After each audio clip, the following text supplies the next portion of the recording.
Hello friends, आज हम पढ़ने जा रहे हैं multiplication with the combinations of zero and one. एक बहुत ही डिफरेंट काइंड ऑफ पैटर्न पढ़ेंगे जो कॉम्पिटिटिव एग्जाम्स में बहुत ही हेल्पफुल होगा। देखते हैं किस तरीके का कॉम्बिनेशन आज पढ़ने वाले हैं। ध्यान से देखिएगा और बने रहिएगा एंड तक इस वीडियो में। मान लीजिए हमें मल्टीप्लाई करना है 3 को 101 से। आप कहेंगे ये तो बिल्कुल आसान है, और हाँ बिल्कुल आसान है, इसको हम बड़ी ईजिली कर सकते हैं। 3 को 1 से मल्टीप्लाई किया 3, 3 ज़ीरो ज़ार ज़ीरो एंड देन 3 वन ज़ार 3। बिल्कुल आसान है, लेकिन इसी तरह की बड़ी कैलकुलेशंस को पढ़ने के लिए कंसेप्ट हम छोटी कैलकुलेशन से ही सीखेंगे, राइट। तो चलिए इस कैलकुलेशन को हम पहले सीखते हैं, इस नए मेथड से कैसे करना है, फिर हम बड़े क्वेश्चंस की तरफ चलेंगे। देखते हैं 101 को मैं फिर से 3 से करने वाला हूँ। अब पैटर्न क्या याद रखना है, मेथड क्या याद रखना है। अगर यहाँ पर 1 और 1 के बीच में एक ज़ीरो है, अगर एक ज़ीरो है तो हमें यहाँ पर 2 डिजिट नंबर होना चाहिए, लेकिन मेरे पास यहाँ पर क्या है, सिंगल डिजिट। चाहे सिंगल डिजिट भी है तो मुझे उसके आगे क्या लगा देना है, ज़ीरो लगा देना है। बन गया 2 डिजिट नंबर। तो बस इतना सा ही हमें ख्याल रखना है, बस यही एक छोटी सी ट्रिक है, तो बड़ी ईजिली बड़ी कैलकुलेशंस भी कर पाएंगे। होगा क्या, यहाँ पर एक जीरो थी, मैंने 2 डिजिट नंबर बना लिए, उसके बाद 1 काउंट करो कितने हैं, 2 बार 1 आ रहा है यहाँ पर, तो बस 03 को 2 बार लिखना है। आगे वाली जीरो की तो कोई वैल्यू नहीं है, तो फाइनल आंसर क्या होगा, 303। समझ आ रहा होगा। इसी तरह का एक सिंगल डिजिट वाला क्वेश्चन जरूर करते हैं पहले। मान लीजिए इसी को 7 से करना है। नो डाउट 707 हमें पता है, लेकिन हम इसको सीखेंगे कैसे कि आगे जीरो लगाएंगे, फिर 07 को 2 बार लिखेंगे और बन गया 707। अभी देखो 2 डिजिट नंबर अगर लें, मान लीजिए 2 डिजिट नंबर मैं ले रहा हूँ 32, तो अभी हमें कैलकुलेशन करने की ज़रूरत तो नहीं है। यहाँ एक ज़ीरो है, यहाँ पर 2 डिजिट नंबर आ रहा है, तो करना क्या है, क्योंकि 1 2 बार है तो बस 32 को 2 बार लिख दीजिए। This is our required answer. और देखिए मान लीजिए 98 को 101 से करना है, तो आंसर क्या आएगा, 98। तो बिल्कुल आसान है, लेकिन अभी हम छोटी कैलकुलेशंस कर रहे हैं, धीरे धीरे आगे हम बड़ी कैलकुलेशंस की ओर बढ़ेंगे। देखते हैं नेक्स्ट टाइप, इसी तरह की सिंगल जीरो वाली ही करेंगे, लेकिन उसमें देखो क्या एडिशन कर रहे हैं। अभी मान लीजिए हमारे पास ये क्वेश्चन आ जाए 10101। अभी देखो पहले सिर्फ 101 से कर रहे थे, अब 10101 से मल्टीप्लाई करना है, मान लीजिए 23 को। हमारे पास यहाँ सिंगल जीरोज़ हैं, लेकिन यहाँ पर तो 2 डिजिट नंबर आ गया है, तो आंसर क्या लिखना है, बस 1 काउंट करके रखो। 3 बार 1 आ रहा है, तो 23 को कितनी बार लिखना है, 3 बार लिखना है। तो बस यही इसका आंसर है।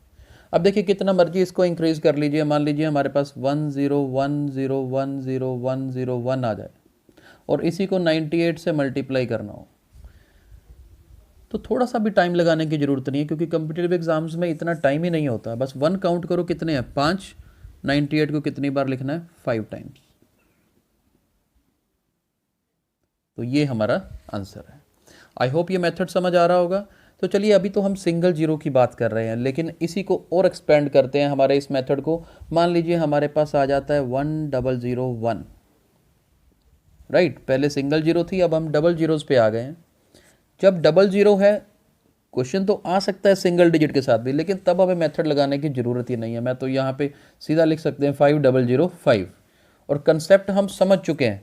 क्या समझ चुके हैं कि अगर 2 जीरोज़ हैं तो यहाँ पर कितने डिजिट नंबर आएगा, एक बढ़ा के लेना है, यहाँ पर आएगा 3 digit number, right. 3 digit number कैसे बनेगा, फिर 2 बार जीरो लगाइए। करना सिर्फ इतना ही है, 1 काउंट करो। अगर मैं अब इसको अगर इनके साथ मल्टीप्लाई करूं और अपने मेथड के साथ लिखूं, तो क्या बनेगा कि 005 को 2 बार लिखना है, क्योंकि 1 2 बार आ रहा है, यानी कि 005 005, और इसका आंसर क्या बनने वाला है, 5005 ही बनेगा, राइट। अभी मैं क्वेश्चन लूँ 1001 को मल्टीप्लाई करना है 79 के साथ, तो मैंने क्या देखा जी, यहाँ पर डबल जीरो है, यहाँ पर 3 डिजिट नंबर होना चाहिए था, तो एक ज़ीरो लगा देना है और सीधा आंसर लिख देना 079079, यानी कि 79079 इसका आंसर है। अभी और चलते हैं आगे, इसी कैलकुलेशन को और थोड़ा सा इंक्रीज करते हैं। लेट्स सपोज ये क्वेश्चन आ गया 1001 मल्टीप्लाई विद 289। तो अब क्या करेंगे, कुछ नहीं करना, कोई कैलकुलेशन नहीं करनी हमने। जीरोज चेक किए कितने आ रहे हैं, दो दो जीरोज हैं, यहाँ पर 3 डिजिट नंबर है तो पैटर्न हमारा तैयार है। 1 कितनी बार आ रहा है, 4 टाइम्स, तो बस 289 को 4 टाइम्स लिख देना है। कोई कैलकुलेशन में गलती नहीं है। इवन दो 1 के साथ करना हम कर सकते हैं कैलकुलेशन, लेकिन अगर इस तरीके से याद किया हो तो टाइम की सेविंग बहुत है। अभी देखिए कितनी कैलकुलेशंस हम कर सकते हैं। मान लीजिए हमारे पास 3 जीरोज़ वाला नंबर आ जाए 10001 और इसको मल्टीप्लाई करना हो हमने 489 से, तो मैंने क्या देखा कि 489 से मल्टीप्लाई मैंने नहीं करना, क्योंकि यहाँ पर 3 जीरो है तो मुझे 4 डिजिट नंबर चाहिए, एक जीरो लगा दिया और आंसर क्या आएगा। इसको मल्टीप्लाई करते वक्त इसका आंसर आएगा 0489, दो बार ही लिखेंगे और आगे वाला जीरो छोड़ देंगे, तो 489 मेरा आंसर होगा। आई होप समझ आ रहा होगा। और एक्सपेंड करते हैं इसी को हम। अब ये पैटर्न देख लीजिए, एक और बना रहे हैं बोर्ड पे हम।